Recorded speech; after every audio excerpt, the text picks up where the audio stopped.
আমরা ঢাকা শহরে কি করি, প্রত্যেক ফ্ল্যাটে ময়লাগুলো আমরা একটা বক্সে আবার ক্লিন সাবাত মাওলাই কারীম তার কাজকে পরিপূর্ণ করার করে এখনো সময় নেই।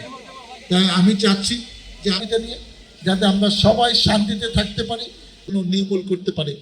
আমি সকলের সহযোগিতা চাই। প্রত্যেক ব্যবসা প্রতিষ্ঠানে আপনার সিসি ক্যামেরা লাগান, যাতে কোনো ক্রাইম করে কে যেন দায়িত্ব সমস্ত উন্নয়ন আর নিরাপত্তা দেওয়া ব্যাপারটা এইভাবে মানুষের বসবাস করা উপযোগী করে তৈরি করতে। বাংলাদেশ জিন্দাবাদ। অনেক الذي لا إله إلا هو الحي القيوم وأتوب إليه اللهم المرسلين وعلى آله وأصحابه أجمعين ربنا ظلمنا أنفسنا وإن لم تغفر مولاي كريم الله পবিত্র মাহে রমজানের রোজাগুলো এক এক করে চলে গেছে।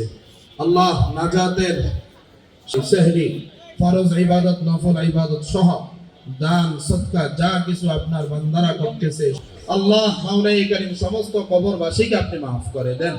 আজকে যারা এখানে উপস্থিত হয়েছেন সম্মানিত অতিথিবৃন্দ, সাভারের মাটি ও মানুষের নেতা, মানুষের রায়ে নির্বাচিত জননেতা ডাক্তার দেওয়ান মোহাম্মদ সালাউদ্দিন বাবু ভাই এবং সহ আরো যে সমস্ত অন্যান্য নেতৃবৃন্দ এখানে উপস্থিত হয়েছেন এবং আমাদের ইউনুস স্যার সহ যে সমস্ত অতিথিবৃন্দ এখানে উপস্থিত হয়েছেন সকলকে আপনি কবুল আর মঞ্জুর